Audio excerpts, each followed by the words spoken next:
Good morning students, सुप्रभात सभी को। आज फिर महाराजा अग्रसेन ऑनलाइन क्लासेस में आपका स्वागत है। मैं सुशील स्वामी, ज्योग्राफी लेक्चरर, आपके लिए बीए बीएड सेकेंड ईयर के लिए हम जो बुक पढ़ रहे थे, जैव भूगोल या जैव मंडल या जैव भूगोल, जैव मंडल या जैव भूगोल, जैव मंडल या जैव भूगोल।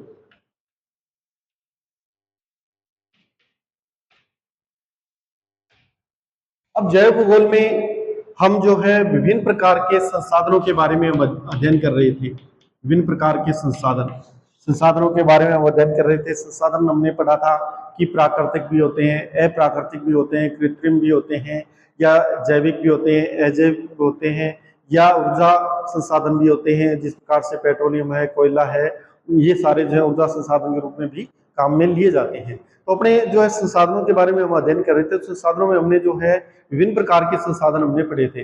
भी विभिन्न प्रकार के संसाधन जिस प्रकार से यानी कि अपने कह सकते हैं नवीकरणीय होते हैं, अनवीकरणीय होते हैं, परंपरागत होते हैं, अपरंपरागत होते हैं, या पुनर्चक्रणीय संसाधन होते हैं, या अपने कह सकते हैं कि प्राकृतिक संसाधनों में जो सनातन काल से चले आ रहे हैं, जैसे जल है, वायु है, या सूर्य का प्रकाश है। तो ये सारे संसाधन जो है हमने जो है विभिन्न रूप से जो है हमने जो है देखे थे, जिसमें यानी कि अलग अलग जो है संसाधनों पाए जाते हैं। और हमने ये भी पढ़ा कि भी जिस प्रकार से संसाधन होते नहीं वरन बनाए जाते हैं, मतलब कि मनुष्य की जो आवश्यकता की पूर्ति करता है वो यानी कि प्रकृति के अंदर वो वस्तु जो है मनुष्य के लिए संसाधन होती है। ये हमने अध्ययन किया था। तो इसी प्रकार से हमने यानी कि वन संसाधनों के बारे में हमने पढ़ा था कि विभिन्न प्रकार के जो है संसाधन पाए जाते हैं। जैसे वन संसाधन है, वन संसाधन में हमने देखा था कि विभिन्न प्रकार के वन वृक्ष हैं, विभिन्न प्रकार के वृक्ष हैं, झाड़ियां हैं, विभिन्न प्रकार के वृक्ष, झाड़ियां, लताएं, ये सारे वन संसाधन के रूप में हमने देखे थे। वन संसाधन जिस प्रकार से हमने पढ़ा था, कभी उष्ण आर्द्रीय वन है, या हमने पढ़ा था शीतोष्ण हल्के वन है, या हमने पढ़ा था भूमध्य सागरीय वन है।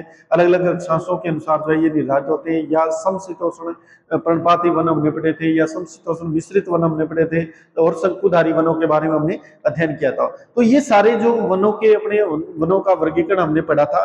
इन वर्गीकरण के आधार पर इनमें जो बड़े वृक्ष, छोटे वृक्ष, झाड़ियां या पेड़ पौधे छोटे, ये सारी चीजें जो है इनमें वन संसाधन के रूप में हमने देखी थी। वन संसाधनों का हमने लाभ भी देखा था कि वनों से हमें क्या क्या लाभ होते हैं। वनों से हमें प्रत्यक्ष और अप्रत्यक्ष दोनों ही रूप से हमें वनों से लाभ होता है। अब अपने देखते हैं कि वन संरक्षण के उपाय किस प्रकार से किए जाए। यानी ये सारे संसाधन हम ये मानते हैं मनुष्य के लिए उपयोगी है, या मनुष्य के यानी कि कह सकते हैं कि पर्यावरण संतुलन के लिए वन जो है, पर्यावरण संतुलन के लिए, पर्यावरण संतुलन के लिए वन उपयोगी है, वन आवश्यक है, वन आवश्यक है। तो ये पर्यावरण संतुलन किस प्रकार से करते हैं?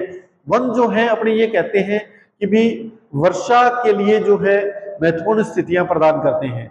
दूसरा, वन जो है यानी मनुष्य की जो प्राणी जात है, या उस प्राणी जात की या जैविक जीवित जो वस्तु है उसके लिए जो है ऑक्सीजन उपलब्ध करवाता है। या आपने ये कह सकते हैं यानी ऑक्सीजन के जो ये भंडार ग्रह होते हैं वन, अगर किसी क्षेत्र में वनों की कमी आ जाती है तो वहां पर जो है शुद्ध वायु मिलना बहुत कठिन हो जाता है।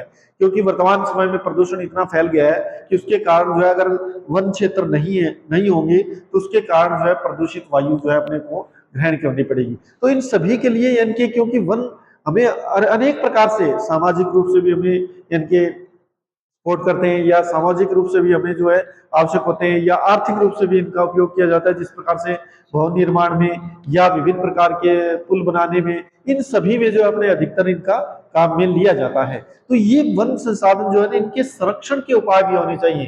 यानी कि वनों का संरक्षण किस प्रकार से किया जाए, वनों का संरक्षण। अब अपने ये मानते हैं कि विकास का दौर चल रहा है, या मनुष्य जो है विकास की दौड़ में जो है भागा चला जा रहा है, या विकास अपने ये कह सकते हैं विकास भी जरूरी है। अगर विकास नहीं होगा तो जो है अपने यानी कि अन्य देशों से पिछड़ जाएंगे। तो इसलिए यानी कि वनों का उपयोग भी होना चाहिए। वनों का उपयोग होने के साथ साथ उसको जो है मैनेजरिंग यानी कि जिसे प्रबंधन के रूप में उसको जो है उपयोग में लिया जाए, या वनों का प्रबंधन किया जाए। किस प्रकार से वनों को वनों को सुरक्षित करें। तो वनों के संरक्षण के उपाय हैं वो हम किस प्रकार से करें, वनों को किस प्रकार से बचाया जाए, या वन यानी कि उस क्षेत्र विशेष में अगर वनों की संख्या कम हो रही है तो वहां पर किस प्रकार से वनों की वृद्धि की जाए या वृक्षों की किस प्रकार से वहां पर वृद्धि की जाए। तो ये सारी चीजें जो है वन संरक्षण के अंतर्गत हम देखते हैं। अब वन संरक्षण के अंतर्गत सबसे पहले अपने ये कह सकते हैं कि नियंत्रित व उचित कटाई होनी चाहिए। नियंत्रित नियंत्रित व उचित कटाई किस प्रकार से की जा सकती है। अपने ये कह सकते हैं कि भी अपने यानी कि लकड़ी जो है वो महत्वपूर्ण रूप से हम उपयोग में लेते आ रहे हैं, लेकिन इस लकड़ी को हम जो है अंधाधुंध तरीके से न काटें, इन वृक्षों को अंधाधुंध तरीके से उपयोग में न लें। इसके लिए अनेक प्रकार के उपाय अपने कर सकते हैं। अब ये सारी चीजें जो व्यवसायिक उपयोग में काम में ली जाती है, अपने ये कह सकते हैं कि वर्तमान समय में अगर संपूर्ण विश्व में देखा जाए तो लगभग 1600 मिलियन टन मीटर लकड़ी जो है यानी कि प्रतिवर्ष उपयोग की जाती है। इतनी अधिक लकड़ी अगर उपयोग की जाती है तो उसके कारण जो है वन अगर लगातार इस प्रकार से उपयोग की जाती रही और वृक्ष जो है नहीं लगाए गए तो उसके कारण जो है इनके वनों की संख्या कम हो जाएगी या वन जो है वन संसाधन कम हो जाएंगे। अब वन संसाधन को जो है नियंत्रित रूप से किस प्रकार से अपने यानी कि नियंत्रित उचित विधि से किस प्रकार से इनकी कटाई करें, तो नंबर 1 पर अपने देख सकते हैं निर्वृक्षीकरण। निर्वृक्षीकरण की क्रिया है। निर्वृक्षीकरण की क्रिया से मतलब कि भी यानी कि ऐसे क्षेत्र अगर अपने ये कह सकते हैं कि निर्वृक्षीकरण उन क्षेत्रों में हम किया जा सकता है, उन क्षेत्रों में कर सकते हैं जहां पर एक ही प्रकार की लकड़ी के वन पाए जाते हैं। एक ही प्रकार के लकड़ी के वन जहां पर विस्तार होता है तो वहां पर इस प्रकार की क्रिया की जा सकती है। समान वायु के व्यवसायिक दृष्टि एक खंड में विशेष रूप से उनको काट लिया जाता है, इनके विशेष रूप से उनको एक साथ काट लेते हैं अपने समान क्षेत्र के, और वहां पर काटने के बाद में जो है जैसे ही यानी कि वहां पर उनको फिर कुछ समय के लिए छोड़ दिया जाता है और धीरे धीरे वहां पर जो है नए वृक्ष उगना प्रारंभ हो जाते हैं। तो इस प्रकार से यानी कि अगर इस प्रकार की कटाई की जाए तो उसके कारण जो है विभिन्न प्रकार से वनों को बचाया जा सकता है। दूसरा अपने कह सकते हैं वर्णात्मक कटाई, सिलेक्टिव जो अपने कह सकते हैं वर्णात्मक कटाई। कटाई भी वर्णात्मक रूप से की जाए। वर्णात्मक रूप से मतलब कि भी वर्णात्मक रूप से मतलब ये है कि जिस प्रकार से निकृष्ट प्रजाति के या निकृष्ट पेड़ जो वृक्ष हैं उनको पहले काटा जाना चाहिए, फिर द्वितीय जहां पर कम यानी कि अपने ये कह सकते हैं कुछ अच्छे वन जो होते हैं उनको को फिर दूसरे प्रकार से काटा जाए, फिर जो उत्तम प्रकार के वन है उनको फिर तीसरे यानी कि श्रेणी के अंदर काटा जाए। तो इस प्रकार से जैसे जैसे उनको काटते जाते हैं वैसे वैसे पीछे जो वन संसाधन होते हैं वो धीरे धीरे जो है वो अंकुरित होकर जो है नए वनों का रूप ले लेते हैं। तो इस प्रकार से वर्णात्मक कटाई होनी चाहिए, वर्णात्मक कटाई होनी चाहिए जिसके कारण जो है वनों को संरक्षित किया जा सकते, या आपने कह सकते हैं तीसरे परिरक्षित कटाई। परिरक्षित कटाई या प्रिजर्वेशन कटिंग अपने कह सकते हैं। परिरक्षित कटाई जिसे अपने ये कहा जा सकता है कि भी निकृष्ट गुणवत्ता वाले जो यानी कि गुण है जो वृक्ष हैं यानी कि बहुत जो कम उपयोगी वन होते हैं उनको पहले काट लिया जाए, उनको पहले काटा जाना चाहिए, फिर उसके बाद में जो है यानी कि जो उत्तम प्रकार के वृक्ष हैं उनको काटा जाना चाहिए। तो इस प्रकार से धीरे धीरे परिरक्षित कटाई के द्वारा या इस प्रकार के जो वृक्ष होते हैं तो धीरे धीरे वो पीछे जो वन काटे गए वो धीरे धीरे विकसित होना प्रारंभ हो जाते हैं। इसी प्रकार से अगर अपने नियंत्रित कटाई की अगर अपने बात करें तो नियंत्रित कटाई की अगर बात की जाए तो नियंत्रित कटाई के अंतर्गत अगर किसी क्षेत्र में अपने ये माने कि भी अगर 100 वर्ग किलोमीटर क्षेत्र में वन है, 100 वर्ग किलोमीटर क्षेत्र में अगर वन है तो उन वनों को अपने ये कह सकते हैं कि प्रतिवर्ष जो है प्रतिवर्ष अपने जो है इनमें अपने ये कह सकते हैं कि भी लगभग 1/10 वन, लगभग 1/10 वन जो है यानी या 10% जो वन है वो 10% वन प्रत्येक वर्ष जो है काटे जाने चाहिए, और प्रत्येक वर्ष जो है उन 10% वनों को काट कर जो है वहां पर जो है वो नए वन अंकुरित होते रहेंगे। तो कह सकते हैं कि भी जो ये वन है वो ये धीरे धीरे जो है इनको अपने उपयोग में ले सकते हैं। इस प्रकार से अपने इनकी विभिन्न प्रकार से विकसित प्रक्रिया अपनाई जा सकती है। उसके बाद में अपने 2 नंबर पे अपने देखते हैं बांधों से, यानी कि बांध जो होते हैं इनके हालांकि हम मानते हैं कि भी विकसित प्रणाली के अंतर्गत बहुत सी चीजें आवश्यक होती हैं। अब अगर बांध नहीं बनाएंगे तो हम जो है नदियों पर बांध बनाते हैं, अगर बांध नहीं बनाए तो सिंचाई के लिए जो है जल उपलब्ध नहीं होगा, या पीने के लिए अपने को जल उपलब्ध नहीं होगा। तो इन सभी के लिए हमें जो है यानी इस प्रकार की बहुउद्देशीय परियोजनाएं भी करनी पड़ती है। लेकिन बहुउद्देशीय परियोजनाओं के यानी के द्वारा जो है अपने विभिन्न प्रकार के वन संसाधन भी नष्ट कर देते हैं। जिस प्रकार से अगर अपने कहें कि बांधों के द्वारा वन विनाश का बचाव किस प्रकार से कर सकते हैं भाई, किस प्रकार से करेंगे वनों का बचाव हम, कि भाई विभिन्न प्रकार के हम बांध बना रहे हैं, जैसे हीराकोट बांध है, भाखड़ा नांगल बांध है, या अपने कह सकते हैं टिहरी बांध परियोजना है, या अपने कह सकते हैं कि नागार्जुन सागर बांध परियोजना है। तो विभिन्न प्रकार की दामोदर घाटी परियोजना है। तो इन सभी बहुउद्देशीय परियोजनाओं के कारण बहुत विशाल क्षेत्र में कई यानी कि सैकड़ों हजारों वर्ग किलोमीटर क्षेत्र का जो वन क्षेत्र है वो नष्ट हो जाता है, यानी कि जलमग्न हो जाता है। जलमग्न होने के कारण वन वहां पर नष्ट हो जाते हैं। तो अपने ये कह सकते हैं कि भी इन बांधों को ऐसे स्थानों पर लगाया जाए, या इन बांधों को ऐसे स्थानों पर स्थापित किया जाए जहां पर वन संसाधन कम से कम हो, जहां वन कम से कम हो, ऐसे क्षेत्रों में वन संसाधनों का उपयोग बांधों का जो है निर्माण किया जाना चाहिए, जिसके कारण अपने वन संसाधन को बचाया जा सकता है। अब अपने ये कह सकते हैं कि विभिन्न प्रकार के जो बांध हैं, इन बांधों में जिस प्रकार से यानी कई बांध जो निर्मित हो रहे हैं, जिस प्रकार से टिहरी बांध परियोजना है या साइलेंट वैली परियोजना है, तो इन सभी का जो उत्तराखंड क्षेत्र में बहुत जबरदस्त विरोध हुआ था। विरोध किस कारण से हुआ था, क्योंकि यहाँ पर बांध बनाए जाने थे नदियों के ऊपर, और नदियों पर बांध बनाए जाने थे, तो वहां पूरा का पूरा वो क्षेत्र जो है कई हजारों वर्ग किलोमीटर क्षेत्र जो है वो जलमग्न हो जाता, और जलमग्न हो जाता तो वहां पर जितने भी वृक्ष थे या जितने भी वन संसाधन थे वो नष्ट हो जाते। तो इनको बचाव इस प्रकार से किया जा सकता है कि ऐसे यानी क्षेत्र सिलेक्ट किए जाए, ऐसे क्षेत्र जो है चयन किए जाए जहां पर वन संसाधन कम से कम आते हो। तो इस प्रकार से हम वन संसाधनों को बचा सकते हैं। इसके बाद अपने देखते हैं कि यानी कि जो अगर इन क्षेत्रों में अगर अपने ये कहें कि जितने वन संसाधन नष्ट हो रहे हैं उनको वृक्षारोपण द्वारा यानी कि संबंधित क्षेत्रों में जहां पर अपने ये कह सकते हैं जहां वृक्ष कम हो वहां पर वृक्षारोपण किया जाना चाहिए, और वृक्षारोपण द्वारा जो है इतने ही वन संसाधन हम फिर से प्राप्त कर सकते हैं। तो इस प्रकार से अपने जो है इनके बांधों के द्वारा जो है इनको स्थापित किया जा सकता है। उसके बाद में हम देखते हैं वन रक्षण। वन रक्षण या वनों का रक्षण किस प्रकार से, वृक्षों का रक्षण, वृक्ष रक्षण जिसे अपने बोलते हैं, वनों का रक्षण भी किया जाना चाहिए। भी वनों को जो है अपने ये कह सकते हैं कई बार पेड़ पौधे जो होते हैं छोटे, उस समय जब छोटे छोटे पेड़ पौधे होते हैं या छोटी छोटी झाड़ियां होती हैं, जब यानी कि पेड़ वृक्ष अंकुरित होता है तो उस समय उसकी यानी अच्छी तरह से जब तक वो बड़ा नहीं होता तब तक उसकी जो है अच्छी तरह से देखभाल की जानी चाहिए। उसके कारण जो है हम बहुत से वनों को जो है रक्षित कर सकते हैं।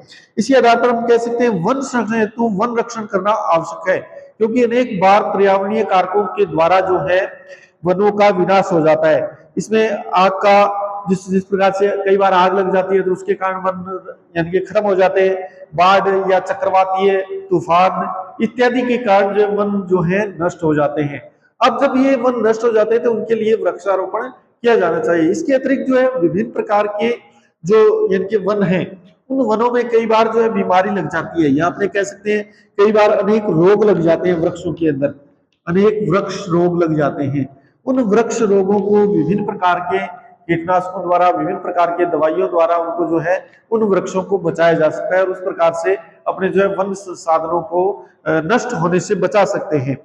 तो इस प्रकार से यानी कि समय अनुसार जब ये यानी कि परिवर्तित होते रहते हैं, या अपने ये कह सकते हैं कि इन वनों में यानी कि पशुचारण को नियंत्रित किया जाना चाहिए। कई बार क्या होता है पशुचारण के द्वारा भी जो है वन नष्ट हो जाते हैं, या छोटे छोटे जो वृक्ष होते हैं उन वृक्षों को जो है पशु खा जाते हैं और उसके कारण जो है वन नष्ट हो जाते हैं। तो इस प्रकार से वनों को जो है अपने बचाया जा सकता है। इसी प्रकार से अगर अपने ये कहें कि भी विभिन्न प्रकार के जो रोग इत्यादि होते हैं तो उन रोगों को फैलने से भी बचाया जा सकता है। उन रोगों को जो है उन वृक्षों में यानी कि फैलने नहीं दिया जाए, जिसके कारण जो उनको वृक्षों को अपने बचा सकते हैं। अगला टॉपिक अगर अपने देखें अगला, तो उसमें जो है वनाग्नि, वनों को आग से बचाना, वनों को यानी कि अपने कह सकते हैं वनों को जो है आग के द्वारा जो है वनों को बचाया जा सकता है। वनों को आग से बचाना, वनों को आग से बचाना। आग से बचाने से मतलब ये है कि कई बार वनों के अंदर वनाग्नि, जिसे दावानल कहते हैं, वनाग्नि, वनाग्नि वनाग्नि उत्पन्न हो जाती है। किस कारण से? कई कृत्रिम कारकों से और कई प्राकृतिक कारकों से जो है वनाग्नि उत्पन्न होती है, और इसका बचाव आवश्यक होता है, इसका बचाव किया जाना चाहिए। जिस प्रकार से अपने कई बार क्या होता है कि जंगलों में अचानक से आग लग जाती है, या अपने ये कह सकते हैं कि कई वर्ग किलोमीटर क्षेत्र का या सैकड़ों या हजारों वर्ग किलोमीटर क्षेत्र जो है वन वो यानी कि आग के कारण नष्ट हो जाते हैं। कई बार कुछ बांस के पेड़ होते हैं या पेड़ों की जो आपसी टहनियां या तने जो होते हैं, जब आपस में यानी कि किसी कारणवश या वायु के चलने के कारण या तीव्र पवन के चलने के कारण वो जो आपस में रगड़ खाकर जो है उनमें जो है आग उत्पन्न हो जाती है। अधिकतर जो बांस के पेड़ होते हैं, जब उनमें यानी कि टहनियों में या तनों में जब रगड़ लगती है वायु के प्रवाह के कारण, तो वहां पर आग उत्पन्न हो जाती है, और आग उत्पन्न होने के कारण बहुत सारे वन जो है नष्ट हो जाते हैं। तो अपने ये कह सकते हैं कि वनाग्नि जो है यानी पेड़ों को नष्ट कर देती है, या कृत्रिम रूप से मानव के द्वारा भी कई बार कैंप फायर में जो है अपने ये देखते हैं कैंप फायर, मनुष्य जब वन में जो है कैंप फायर करने के लिए जाते हैं और वहां पर जलती हुई यानी कि आग वहां पर छोड़ आते हैं, आग को बुझाते नहीं है, तो उसके कारण तीव्र हवा चलने के कारण जो है वहां पर वन क्षेत्र नष्ट हो जाते हैं। या आपने ये कह सकते हैं कि विभिन्न प्रकार से, जिस प्रकार से वनों से गुजर रहे हैं, जो सिगरेट, जलती हुई सिगरेट डाल दी या आपने जलती हुई तिल्ली वहां पर डाल दी, तो उसके कारण जो है झाड़ियां धीरे धीरे जो है यानी कि वनाग्नि के रूप में जो है बच जाती है, और उसके द्वारा जो है विभिन्न प्रकार से यानी कई वर्ग किलोमीटर क्षेत्र का वन जो है नष्ट हो जाता है। तो इन सभी चीजों को जो है अपने सावधानी रखनी चाहिए, जिसके कारण जो है हम वन संसाधन को बचा सकते हैं। तो इस प्रकार से वनों को बचाया जा सकता है। और इस प्रकार अपने अगर देखी जाए तो लगभग अगर यानी कि 1955 से 1964 के मध्य वनों की ये जो यानी 1955 से 1964 के मध्य जो है अमेरिका क्षेत्र में जो है लगभग 322 घटनाएं इस प्रकार की वनाग्नि के कारण हुई है, और जिसमें हजारों वर्ग किलोमीटर क्षेत्र का वन जो है नष्ट हो गया है। तो इस प्रकार से वनाग्नि के कारण विभिन्न वन जो है नष्ट हो जाते हैं। अब इनको जो है अपने ये कह सकते हैं कि भी जिस प्रकार से अगर वनाग्नि को हम यानी कि शांत करना चाहते हैं, तो उसके द्वारा जो है हेलीकॉप्टर से जो है उसको छिड़काव करना पड़ता है, जिसके कारण यानी कई कई महीने जो है आग बुझाने में, वनों की आग बुझाने में लग जाते हैं। तो इस प्रकार से वनाग्नि के कारण जो है विभिन्न प्रकार के प्रभाव जो है वहां पर पड़ते हैं। इसी आधार पर अपने कह सकते हैं कृषि एवं आवास हेतु वनों के विनाश पर रोक। कृषि एवं आवास हेतु, कृषि एवं आवास हेतु, कृषि व आवास हेतु वनों के विनाश पर रोक।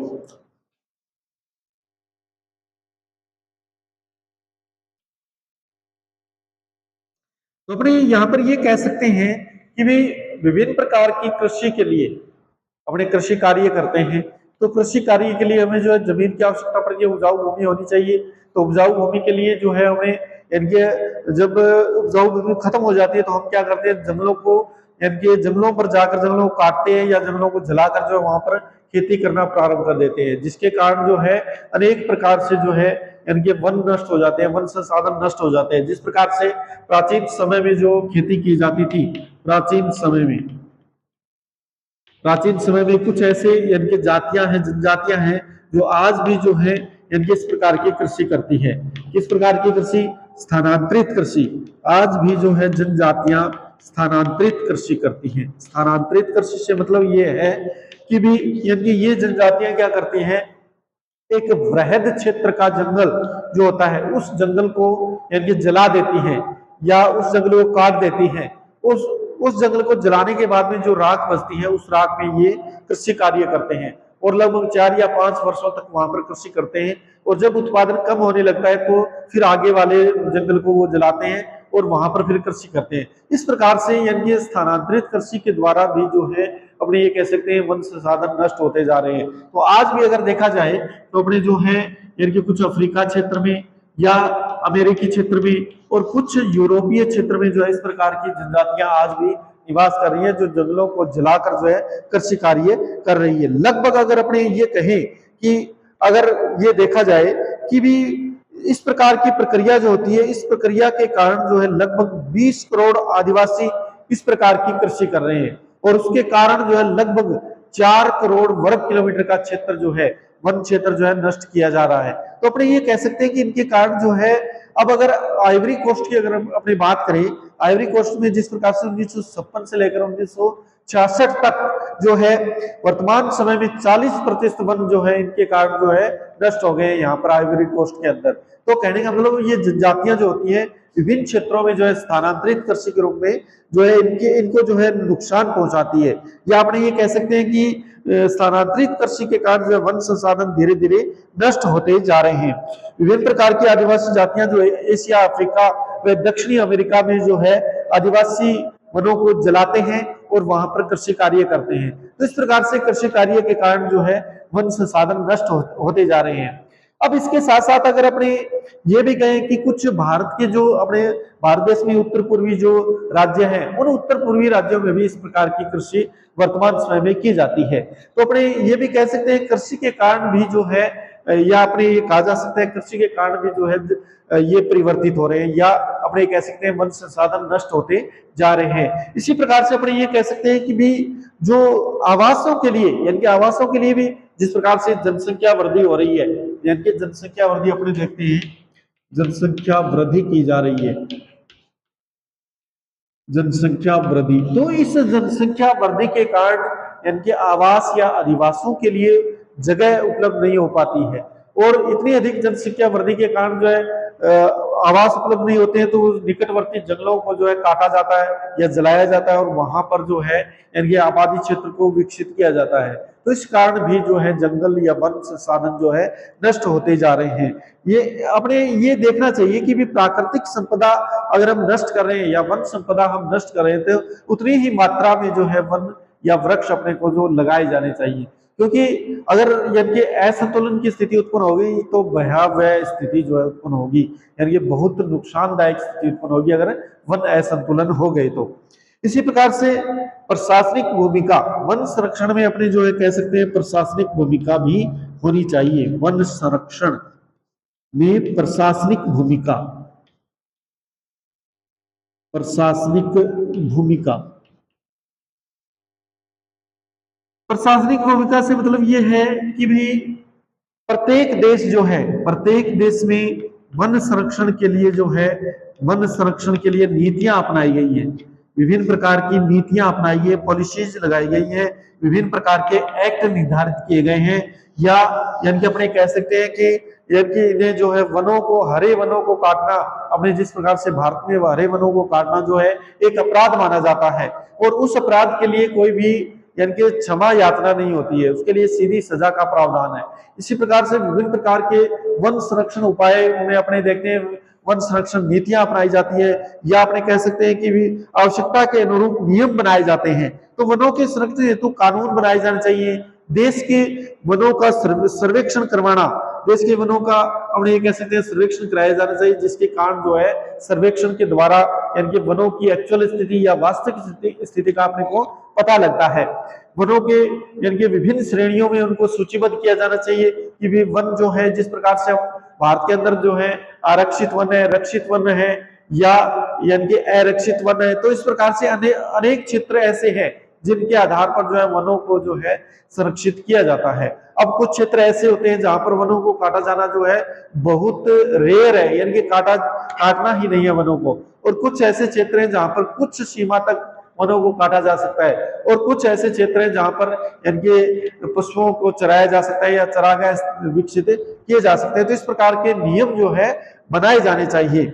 आर्थिक दृष्टि से उपयोगी वनों का निर्धारण एवं संचालन किया जाना चाहिए, या अपने ये कह सकते हैं कि वनों की अग्नि को यानी कि विभिन्न कारणों से उनकी रक्षा की जानी चाहिए, या अपने कह सकते हैं वन अनुसंधान एवं प्रयोगशालाएं जो है स्थापित की जानी चाहिए जिस प्रकार से भारत में भी इस प्रकार के नियम या एक्ट बनाए गए हैं जिसके कारण जो है वन संसाधनों को जो है अपने यानी कि बचाया जा सकता है। तो इस प्रकार से वन संसाधन के लिए अनेक उपाय किए जा सकते हैं जिनके कारण वनों को अपने बचाया जा सकता है। इसी प्रकार से अपने ये कह सकते हैं कि देश के विकास के लिए अगर यानी कि देश में जो संतुलन की स्थिति उत्पन्न करने के लिए जो है वनों का आवश्यक है या वन संरक्षण आवश्यक है। तो इस आधार पर हम जो है वन संरक्षण कर सकते हैं। तो धन्यवाद स्टूडेंट्स, बहुत बहुत।